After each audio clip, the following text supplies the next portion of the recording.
Well, hello, everybody. Welcome to the You Are Worthy Network. We've made it to another Friday. I was asking somebody the other day, at what point, let's say today is January the 9th, at what point is it socially acceptable to not say Happy New Year anymore? Do you do it after 5 days? Do you do it after 10 days? Seems like after about 10 days, it's getting old, right? But I guess I can still say it for the last time. Happy New Year, guys. Happy Friday. I hope everybody's going to have an excellent, relaxing weekend. I'm so happy to be with you, always happy to be with you, always excited to introduce you to another wonderful guest, and that's going to be no different today. I love this part because I get to remind you that you're worthy of love, respect, success. So please take that to heart today. I'm going to tell you a little bit about Lindsay. I'm going to tell you quite a bit about Lindsay actually before we jump in. Dr. Lindsay Frey is a licensed child psychologist and the owner of Finding Hope Wellness Center, a group private practice with six clinicians, can't talk today, providing therapy and psychological evaluations for clients ages 3 and up. She is also the host of Mental Health Without Borders, the global wellness podcast, where she interviews therapists and wellness professionals from around the world about mental health, wellness, and self care through a global lens. Dr. Frey serves on the board of directors for a private high school in the Tampa Bay area and collaborates with Zephyr Hills Police Department by assisting with psychological evaluations for law enforcement officers. She is also developing international wellness retreats designed to support helping professionals experiencing burnout. It'll be a long line for that. She has been featured on Joy FM Tampa and Channel 8 News, speaks regularly at area schools, and is a devoted single mom. Her passion for helping others heal and find hope fuels her work, and her faith remains a steady foundation in all she does. Love, love, love all that you're doing. Lindsay, welcome to the You Are Worthy Network. Thank you. Thank you so much for having me. I really appreciate it. Of course, our honor to have you. I'd love to get to know before we dive in, because there's so much I could ask you just off your bio alone, but I'd love to dig into kind of who you are and how you tick and all those good things. So it says that you live in the Tampa area. Have you always been a Florida gal? No, I haven't. I was born and raised in Cincinnati, Ohio, and I most of my family still lives there, so we do call it home. We, meaning me and my son. But I moved to Florida when I was 24 years old for graduate school. So I graduated from the University of Cincinnati and received my bachelor's in psychology. And then I really wanted to just try it out in a warmer climate. I was getting tired of shoveling snow. I know everyone's doing that right now. I'm sorry, in the north, but shoveling snow and driving on black ice. And so I made the move at 24 to Tampa. And then, other than an internship move where I had to go to Connecticut for a year, I've been here ever since. And I'm very, very happy with that decision. I bet you are. I've heard wonderful things about Tampa. I know a lot of people that live there. I've never been there myself, and I was just thinking the other day, like I've got to book a flight probably sometime in March for a trip to Florida. And again, it's not Tampa. I'm like, oh my goodness. But it was funny you were talking about, people shoveling snow, and I'm familiar with the Cincinnati area too. Uh, I had to run an errand earlier today, and I was like, oh my gosh, it's 67 degrees. Like, I'm going to get to wear a polo for the rest of the day, and I get to be on short sleeves for this interview. I was thinking how nice it is. So That's I'm with you so on the sunshine right now. Oh, yes, I love it. I love the Tampa area. I think it's kind of a hidden gem that people don't really think about as much when they think about moving to Florida, but it's pretty family friendly. It's a very conservative area. There's a ton to do all the time, and the weather is really, really great all year round. It's funny because to the opposite, the last few weeks we had 40s and 50s here.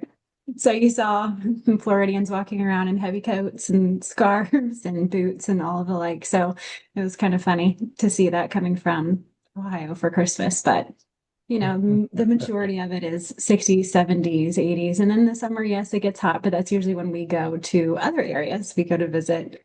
We went to Alaska one summer, for a cruise, and almost every single table around us was from Florida, which was really funny. So it's like we just go elsewhere, during June and July for, because of the tourist season, but then also because the weather gets really hot. But again, I'll take the 10 months out of the year, or 9 months out of the year where it's pretty perfect.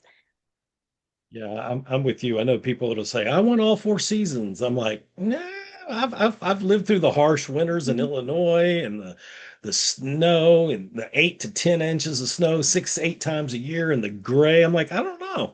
I think I could live with 75, 80 degrees most of the year, and I'll tolerate those afternoon rain showers. Yes, yeah, which happened a lot in the summer. Other than that, we barely get rain throughout the rest of the year. And we do like to visit. So ironically, of course, my son was, raised here. So now he loves the snow, of course. It's the opposite. So a few times a winter, we go skiing somewhere just to check out new locations so that he still gets the seasons.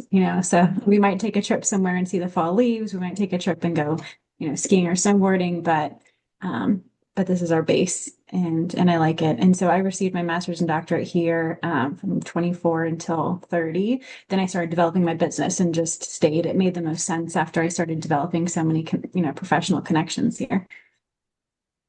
Yeah, it makes total sense. So, you mentioned your son. Okay, so what do you guys like to do together besides skiing, obviously? We love we love to do everything together. I mean, my son, he's my little buddy. Anybody that knows me knows how much I adore being a parent.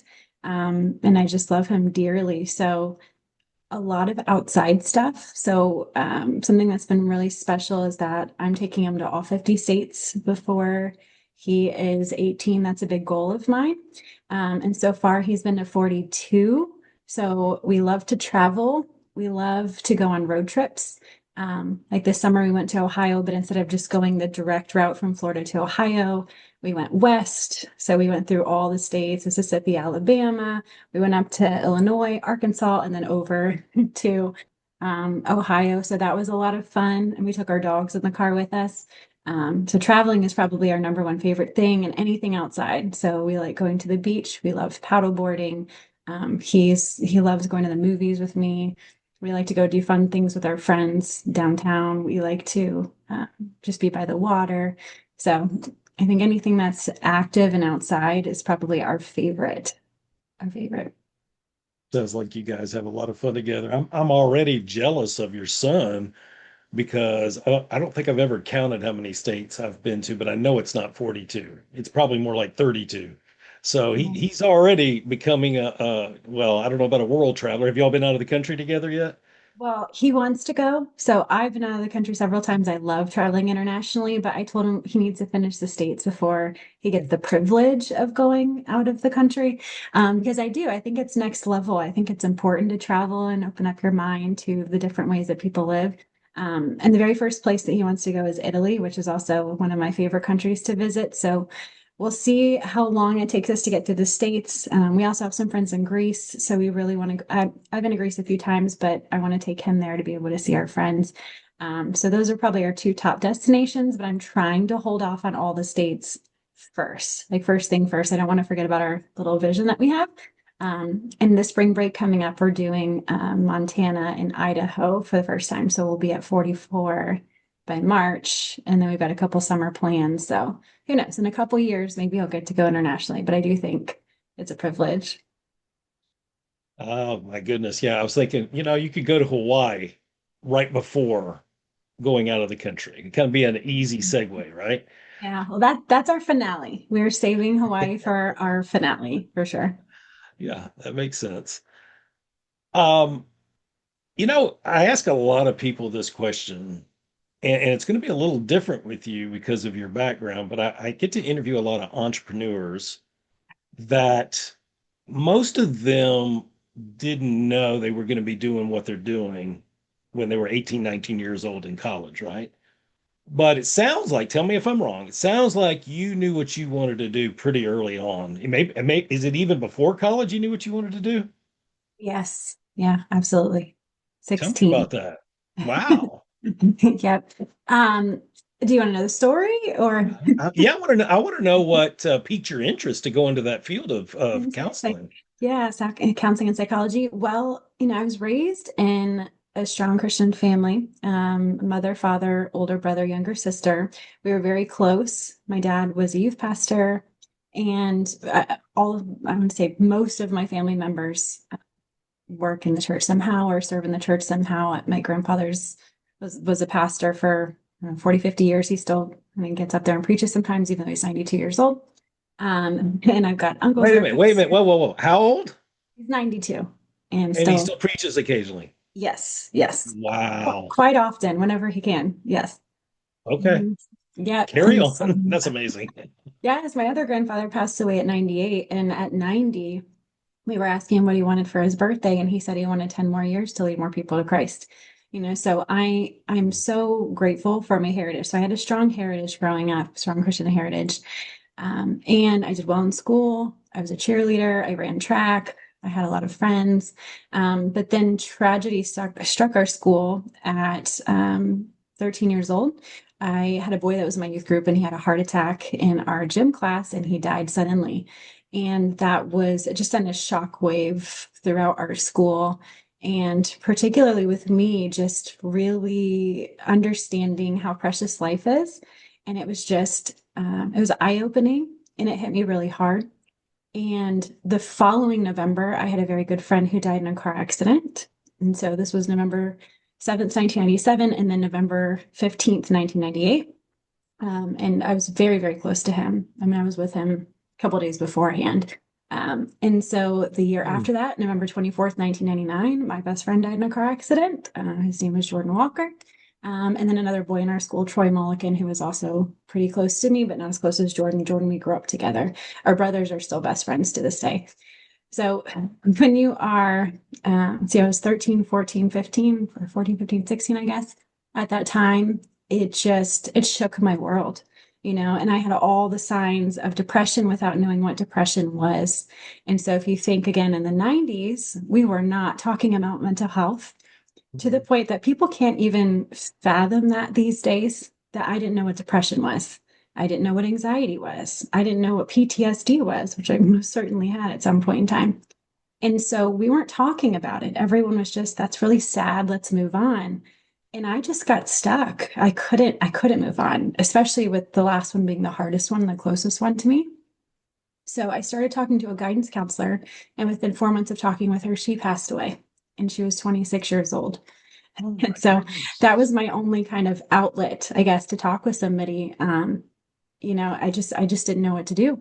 And so I developed a really deep depression, which now I know is probably just really deep bereavement, complicated with loss and post-traumatic stress disorder. But I kind of struggled through that alone, because even my own parents, as they were amazing parents, but they didn't know how to handle mental health because it wasn't being talked about. So eventually, I learned about it through a psychology textbook. And I can't remember if it was my sophomore or my junior year. I believe it was still my sophomore year that I took Psychology 101. And I started reading about diagnoses and disorders, and I started reading about depression. I started reading about these things, and my eyes started opening that I was normal. And what I was going through was really exponentially hard. I had quit all of my activities.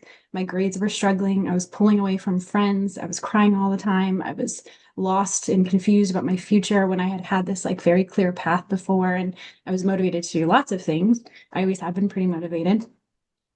So it just really stopped me in my tracks. And when I learned about it, I kind of developed this like sympathy for myself in a way where I'm going, why aren't I being helped? And I'm sure there's other kiddos that feel the same way. So one of my outlets was poetry. I was writing poems, and then some of my friends were reading them, going, can I use this for my Bible study? Because it was all about God's love and healing. Because that's kind of a piece I didn't talk about, but I really dove into my Bible and tried to find God in this picture. And I'd already been raised Christian, but it was kind of the time in my life when I was 16 when I split off and developed my own personal relationship with Christ through the tragedies that I had been through. And so, I realized he was with me no matter what, and he was always there, and he would help me heal. And I strongly said, I'm going to be someone that sits across from teenagers and helps them to understand what they're going through, Mm. helps their parents to understand what they're going through, and gives them language for what they're going through. And then I want to be able to help them heal and find hope. And the most amazing thing about that is my grandma passed away a couple years ago, and I was home looking through some old memories, like photos, books, and things. And I found this senior book that had my goals written. And it said, I want to be a clinical child psychologist. I want to help people find hope and healing, and I want to travel the world. And that was my senior book. So it started at 16. I wrote it at 18. And I didn't remember writing it until a couple years ago. You know, I'm 42 now. I think I was 40 when I found it. And I started crying because I couldn't believe how clearly it had been laid out at that time. And I never wavered from it. So, like I said, I graduated early, got my bachelor's degree, got my master's degree, my doctorate degree by the time I was 30. And now I have a practice where I specialize working with children and adolescents, helping them find healing and hope. Oh, I story's remarkable. So you lost four friends Yes. in 3 years, 3 years. Yeah. and then the counselor you were talking to passed away at 26. Yes. Yeah. It was 4 months after my best friend died. Yeah. You've already given us a little glimpse, and I usually ask a variation of this question later, but because it's right here, right now, I'm going to ask you this. How did those tragedies and the lack of resources that you've already described, I mean, because you've already told us, maybe I'm answering it for you. I don't want to do that, but it sounds like it have impacted your self-worth greatly. Would The that be fair? tragedies, it Yeah. absolutely. I mean, I think in the way that impact, so at first, it was horrifying to consider them not being here anymore. But I think that the impact on me was trying to talk with people about it and people telling me to move on, trying to talk with people and them literally saying, "What's wrong with you? Just be happy." And so I did develop this challenge of thinking there was something deeply wrong with me, that I continued to think about things I shouldn't be thinking about, or continued to be sad when I shouldn't be sad. And so I had this difficulty trying to reconcile those two things, like my loss and my grief and my hardship with everybody else seemingly moving forward. And I didn't know what to do with that. So of course it impacted me. I mean, of course, because of just experiencing depression, I had suicidal ideation. I just wasn't sure if this was life.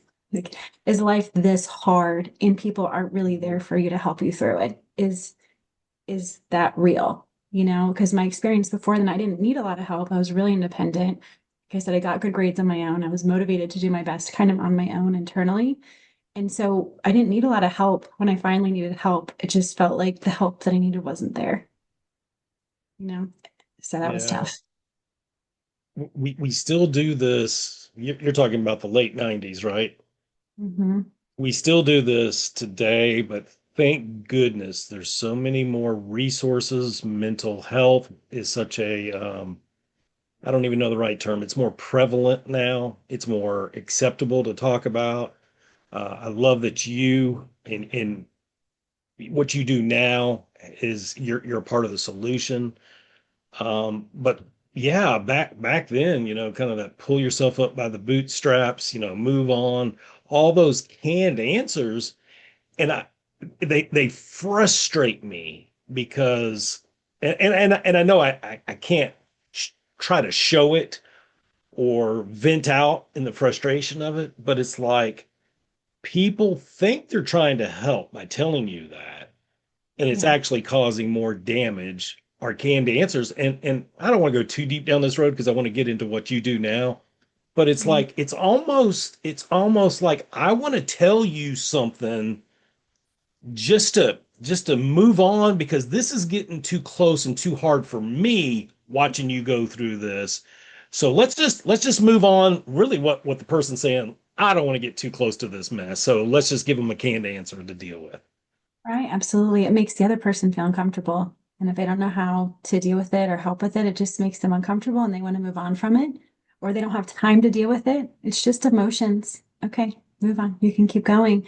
And so that's why I love helping parents understand, because I still occasionally, even though, it is much better these days, I will still hear a parent say, I don't understand why they can't just dot, dot, dot. And, it brings me back to those moments where I go, well, why do you think they can't just, move on, move forward, get better, be happy, be less anxious, get through it kind of thing. And I would say that the other side of the coin is I do help my kiddos with resilience. I do teach them that life is hard, and that we do have to get through it sometimes, but with the right help and support that we need. Right. So therapy is kind of like holding their hand as they're getting through the tough time. And then I'm going to help give you the skills and abilities to get through it past this. And so I kind of want to teach them both of those lessons. It's not just rely on therapy, and then you can't have skills to deal with it on your own. I think because I'm an 80s and 90s child, I still do have kind of that bootstrap mentality where life is tough and I want to fully equip them for it. But also I want to be there for them when it's really, really hard and then help the people around them understand. You know? Yeah, I'll put on my pastor hat for a minute, and as the professional here, you tell me this is okay. If you're not sure what to say, if somebody's really enduring a tough time, especially loss, Mhm. um, less is more. Yes, I Less is agree. more. Just say I'm so sorry and offer a hug. Mhm. Send them a text occasionally. Tell them you'll be praying for them. But the advice part, unless that's up your alley professionally, just pump the brakes on that. Just say you're so sorry. Be present for them. Bring a meal to them. Serve them in some way if they're open to that. Does that sound fair? If you don't know, Absolutely. And yeah, ask them what they need. So yeah, many people try to assume they know what they need and they don't. And I was doing supervision with one of the therapists in my practice yesterday, and we were talking about the power of reflections, simple reflections. Sounds like that's really hard for you. That must be really hard for you. I can't imagine how you're feeling right now. Just kind of reflecting back some of the things that the person is saying to them without having any solutions. Someone says that they're sad. That must be really sad. That must be hard. Now, is there anything I can do to help you? And yes, checking in is important. Checking in yeah, so important. I think people go through a hardship, everyone's there immediately, and then they just disappear. Somebody goes through loss or grief and they disappear. They go through a divorce, people are there through that process, and then they disappear. And so checking in and just saying, I'm here for you, I'm praying for you. Do you need anything? Are you okay? Those things matter. They matter a lot. yeah. That's such good advice. So tell us today Mhm. who you're serving and why it still puts a pep in your step in the morning when you wake up. Mm. I love what I do. I love it. And I haven't stopped loving what I do. And there's easy days and there's hard days, of course. But I started out and I will kind of back up in that you had asked about business ownership. My dad was a youth pastor growing up. My mom stayed home with us. And then in their 40s, they both decided to make career changes. So my dad started a landscaping and lawn care business, still on the side of doing youth pastor work. And then my mom went back to school for massage therapy. And so it was a really neat model for me because I saw two people in their 40s completely taking different career paths and taking more control over their life and their finances, while still serving. They never stopped serving the church and serving the Lord. And so that was a big pivotal time in our life. Things changed a lot when my parents started owning their own businesses, and they were very happy with what they were doing and joyful. So they would tell us, this is the way to go. Own your business, and we're young kiddos at the time. And so I watched that. I watched my dad's business grow. I watched my mom's business grow and how happy they were. And they really emphasized not the financial part, they emphasized the freedom and flexibility part. So I always kind of kept that in the back of my head. And to this day, my brother runs a nonprofit and is a business owner. And then I have three LLCs, but two that I'm like actively running. And so that was also, spawned from an early, early age that I knew I wanted to own my business. I just didn't know exactly what that was going to look like. So I started my solo practice back in 2018, just 4 years after graduating with my doctorate, and got that up and running. And it was really successful. And at 5 years, I would say even at 3 years, God started prompting me to want to open a group practice because I had a very long wait list. And I also saw some of the dangers of therapy if you're not doing it correctly. And there's some therapists out there that aren't really client focused and they're more money focused. And there's just a lot of things that I saw I didn't really like. So God kept telling me to train up the next generation of therapists, train up the next generation of therapists. I'm like, okay, well, I can't do that solo. So I opened Finding Hope Wellness Center, which is also neat because I created Finding Hope before I saw that note when I was a high schooler. Helping people find hope and healing is Mhm. literally in my journal when I was a senior. So Finding Hope Wellness Center in Lutz, Florida, which is like North Tampa. And so I have 4 clinicians that work under me. I have a Liberty University grad and then 2 that are going to Liberty University. And then 1 psychology resident who's about to get her license. So she has a PhD as well. And then I have another family therapist that has her own business, and then we have our office manager. So between all of us, we serve, like you had said earlier, clients from the ages of 3 up. We have couples and families that come here. And so, as far as the practice goes, I wanted to make therapy as accessible as possible and as client focused as possible. So, we care so much about client care from the time that they walk in till the time that they're in session and they leave. I want it to be like a mini home away from home. So, the kiddos like coming, they get prizes, we have snacks, we have water. The clients enjoy being here. A lot of clients love being here. The kiddos will run back because they're so excited to be here. But we work, with a lot of children, and then we also work with adults and families too. Um, and coming from all different kinds of backgrounds. And then we also have sliding scale prices. So that way, again, it makes therapy more accessible to more people. So we accept insurance, and then our sessions start at a $50 rate and go up from there. But me personally, I still work with children and adolescents, and I work with some adults as well, mostly women struggling like post-divorce and struggling with bereavement, struggling with life direction. And then I also do a lot of the psychological evaluations too that you had mentioned earlier. I love that you love what you're doing. I love that the kids are exuberant when they come there. There's a couple things I want to say, and I got to be careful not to go too deep because I don't have the background you have at all. I experienced when we adopted all 3 of our kids at the same time, and they were 4, 2.5, and well, when it was final, they were 4, 3, and 6 months old. So we got them even before 6 months prior to that, and I was shocked at where we lived at the time in central Illinois, how few resources were available for that kind of situation.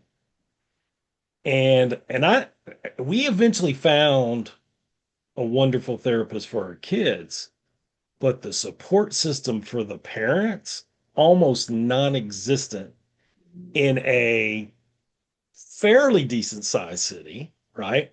Absolutely. And this is maybe whatever you can grab from this because I got to be careful because it could be a lot. But my experience, or I should say my kids' experience, talk therapy was good. It had its place, but one of my kids in particular had seen a lot of horrific things and had Mhm. experienced a lot of horrific things before she came into our home, and she had a diagnosis pretty quick. And that diagnosis actually, without getting into the weeds, it can manifest itself into other diagnoses as adulthood gets closer. And Right. that's actually happened, and it's a long story. But tell me, like, what I'm looking for here is how much talk therapy do you do versus more specialized therapy, for example, EMDR? Does that question make sense? Yeah, definitely. And Because me because just to personally, finish that to finish that thought, my daughter finally got EMDR mhm, at 17, and it did help a lot, but it wasn't a magic pill either. right, it takes time. Yeah. It takes a lot of time. So, as far as our practice, we have therapists that specialize in EMDR, DBT, CBT, and play therapy, interpersonal process. It's kind of a eclectic mix. For myself, I'm a cognitive behavioral therapy specialist. And so that's my primary mode of treatment because it's the most effective, it's the most proven effective treatment, and it's most commonly associated with the kiddos that I see. So with anxiety, depression, ADHD, anger management, self-esteem, these all work really well with cognitive behavioral therapy or the interpersonal process. But the most important thing, and this is what I tell all the therapists that I supervise, is that when somebody comes in, we treat them as individuals.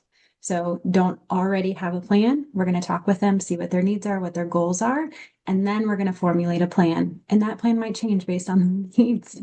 And so we have to be really flexible. Like for younger kiddos, like you're talking about younger kiddos, maybe 3, 4, they may need play therapy. And if people don't understand what that is, play therapy is where they might have, they might have a sand tray, of people and different objects and saying, okay, so now we're going to build a home and see what a home looks like. What did your home look like? And so they're not just talking about it, they're putting all the pieces together, then they're describing the pieces to you, and that makes them feel a little bit more comfortable explaining it, describing it versus talking. So with younger kiddos, no, talk therapy is not ever going to be the primary mode of treatment. There's also a lot of therapeutic games that are helpful. Games for anxiety, games for anger, games for ADHD that help them understand what we're teaching as they're also playing and having fun. It will also help their learning and help them to take it with them whenever they're done. And so there's a little bit of talk, but then you also have to assess what the kiddo needs. So sometimes that's too much, that's too intimidating for them, and they need another access. Also, art therapy, too. I do a lot of art therapy. So instead of describing their feelings, I might put 5 different different colored markers in front of them, and then identify different feelings for those colors, and then ask them to draw out how they're feeling, or fill up the mix up feelings jar, and then they fill it up with the colors based on how they're feeling. And then I can see a lot. I can do that with their members of their family. I can put their family members kind of in this little world, and then I have them color based on how they feel about those family members. They don't have to say anything. They're showing me a lot. And then you had said earlier about the parent support. I'll teach the parents what I did with them and let them know they can do the same thing at home. And so I teach them how to work with their kiddos as well with understanding their emotions and having them express them to them outside of just talking and asking too. No, no, that's so vital for sure. Yeah. And I'm sure it's a relief to the kids not to have to talk the whole time, to do something that's constructive and fun. And Mhm. you're learning just as much by watching that behavior as Right. by getting answers, just talking one to one anyway. I'm Absolutely. I so appreciate what you're doing. And I know there's thousands of therapists that are making a difference. And as society continues to, I guess I'll just use the word deteriorate, the need's going to continue to be there more and more. A lot of broken homes, a lot of mental illness out there. And there's lots of reasons for that, which we don't have time to go into all those reasons, but it's here to stay for sure. So thank you for Mhm. your dedication and your passion for your work.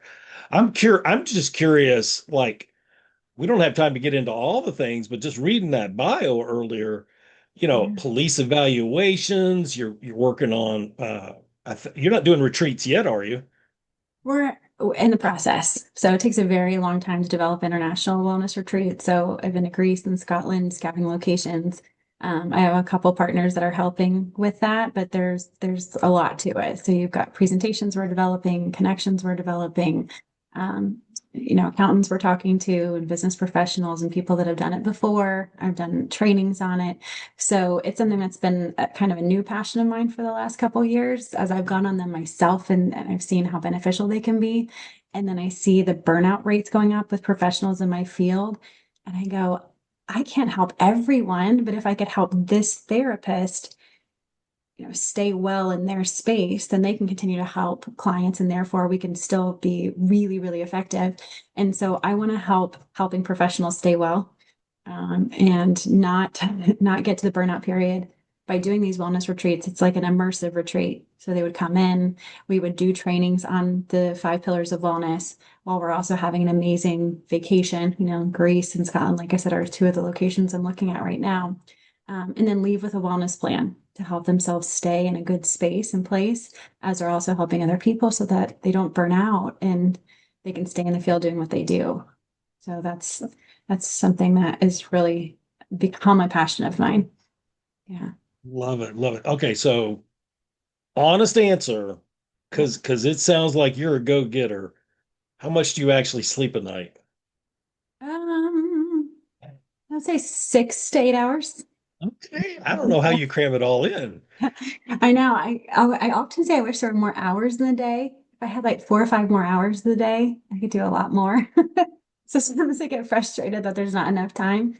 Usually I'm here bright and early at like 8:30 in the morning. But like I said, and you had asked earlier about what kind of keeps me going is when the kiddos start to get better and feel better and they come in and they're excited to be here. I mean, all of that stuff keeps me doing what I do.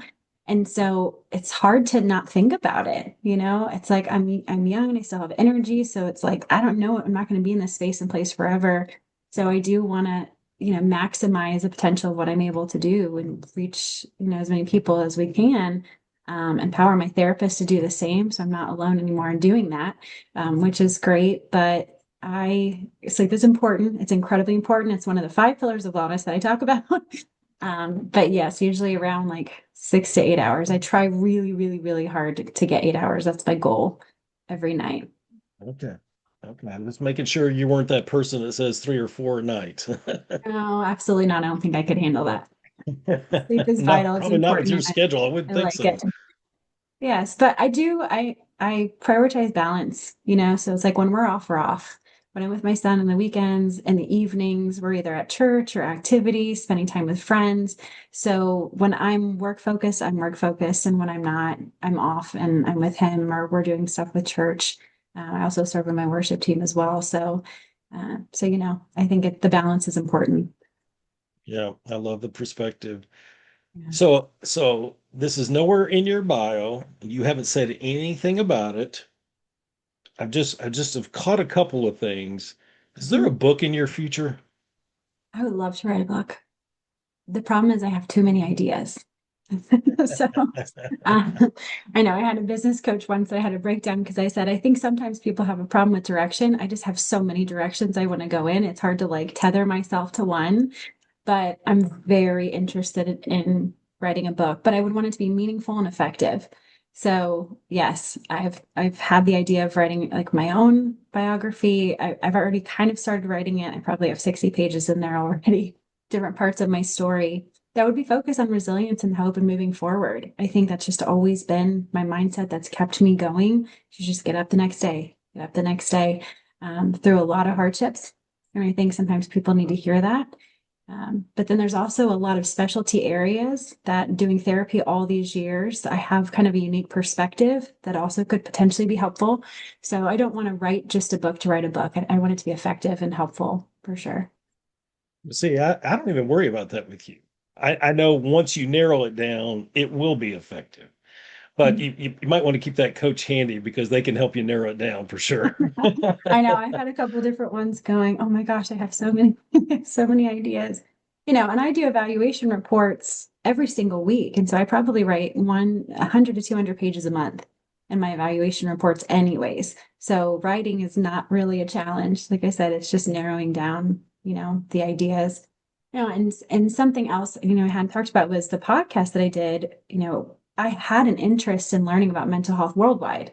I've been doing this for a long time. I've had my master's since 2010 and my doctorate since 2014. And so I know a lot about what we struggle with here as a culture in the United States. And this curiosity started spawning when I travel because I love traveling internationally to, well, what are they struggling with in Italy? What are they struggling with in Scotland? What are they struggling with in France? And I didn't know the answer to that. So that was kind of how the podcast started. And who knows, like something could come from that, even a book or something, just kind of this worldwide mental health perspective, because it's interesting the challenges that we share, but then the way they're dealt with are so different amongst the different cultures. Yeah, So that has been fascinating for me learning about that over the last year. yeah, Absolutely. that is fascinating. Tell people what the podcast is called, where they can find it, and then where they can learn more about you. Mhm. The podcast is Mental Health Without Borders, the Global Wellness Podcast with Dr. Lindsay Frey. All major podcast platforms, so Spotify, Apple Music, Buzzsprout is where I have it distributed. So if you just go to, I would say even just going to my website, www.findinghopewellnesscenter.com, buzzsprout/podcast. There'll be a link there to go to Buzzsprout and then to click whatever podcast platform that you typically use. That website also has information about our retreats and has information about our services, which are Florida-based services as well. But we do virtual, so it can be anywhere in Florida, especially with some of our adult professionals.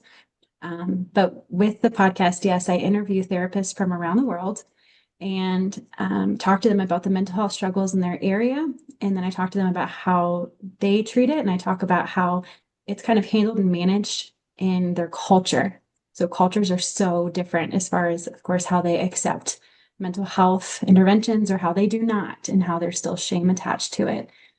So as far away as Saudi Arabia, she has one of my highest podcast listening totals, which was really fascinating. Hmm. Denmark was the second, which is also fascinating. Two totally different views, where Yeah. mental health is very socially acceptable in Denmark, and mental health treatment is taken care of in very, which is very important there. Whereas Saudi Arabia, there's still a lot of shame attached to it, and you can't walk into a physical building, or that could bring shame on your family. It could impact your job and your life. And so virtual has been a game changer across the world for some of the cultures where shame is attached to mental health treatment, because now they don't have to leave and walk in somewhere. They can just talk to somebody on the computer at home and get the help they need, which is so beneficial. So I dropped 22 episodes. We finished season one. I've had a lot of interest in people coming on for season two. So I haven't formulated exactly what we would be doing for season two. I certainly have more cultures and people that I want to talk to around the world, but also some different subjects and topics that I think are important, and touching base more with some people here in the United States. And so you can find it on the website. You can find it on most major podcast platforms. Um, and then I'm on social media as well, Dr. Lindsay Frey, primarily Facebook, LinkedIn, and Instagram. And then the website for Finding Hope Wellness Center. And we'll include all of your social media links on the description when we're done. Let me see your wrist real quick. Mhm. See, I thought there might be bracelets like Wonder Woman's bracelets there with all that you're doing. Yeah. Goodness. Yeah, these are from, I love these little bracelets from Greece that I got, and then this little thing from Italy. So, This has been awesome. I really appreciate you coming on here and sharing your story. And I did not know. I typically visit with the guest a little bit before they come on, and I did not know your story from your teenage years, how powerful, how difficult, but you have, well, God has been faithful to you, and He's turned mhm. that story around, and He's using it for good. I'd like to close out with this, Lindsay. Let's say you have 1 minute right now, somebody's watching, and several hundred are going to watch this in the next 30 days. Okay. Somebody's really struggling with, who knows, anxiety, depression. Let's just say they're in a really dark place. And Mhm. of course, we know that you can always call crisis hotline, suicide prevention, things of that nature. But just general, what kind of hopeful advice would you give them? Mhm. I think the most important thing is that God gives us everything we need. And He truly, truly does.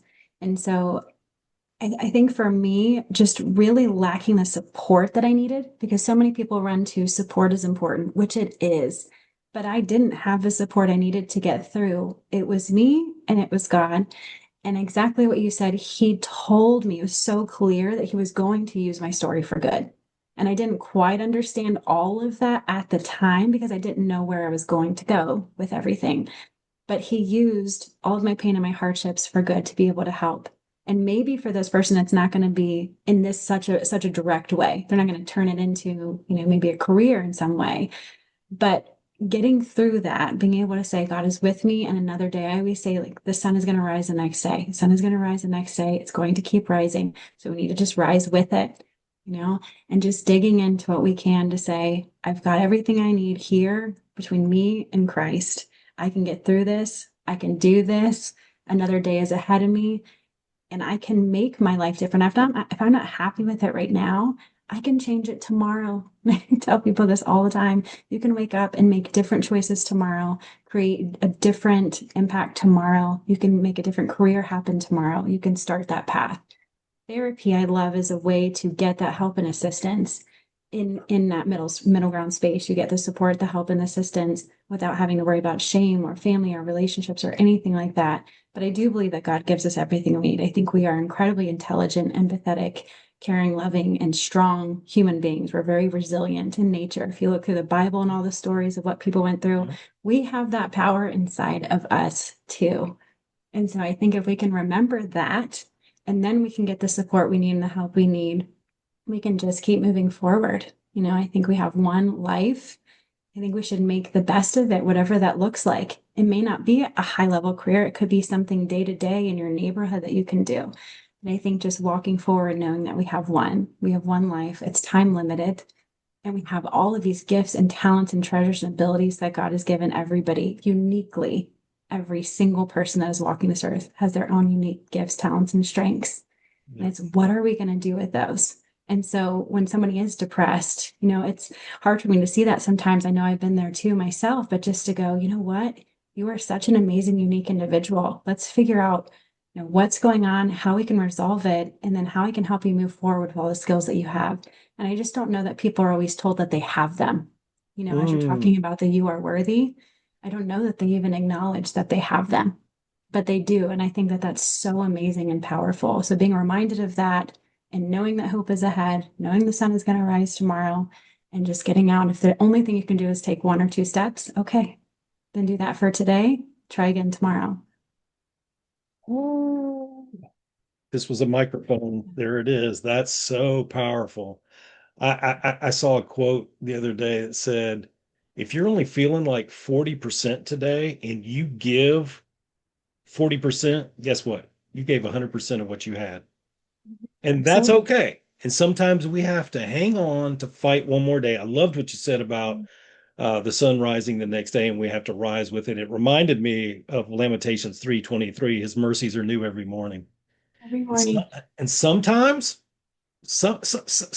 yeah, I gotta be careful not to preach here. Sometimes we just have Okay, to great. survive and start a new day. Yes. Just survive this day and move on to the next day and be grateful for it. This has been awesome. Thank you so much for being with us, Lindsay. Of course. Um, a lot of people are going to watch this, and hopefully, it's going to help a lot of people. Thank you for sharing your story with us. Yes, I'm so happy to. I'm always happy to talk about what God's done in my story and how he's brought me to where I am today. I give him all the credit. And then I just want people to hopefully take something away from it. That's always my goal. Is that if I can help one person, then it makes it all worth it. Yeah. You're making a huge difference. Thank you, guys.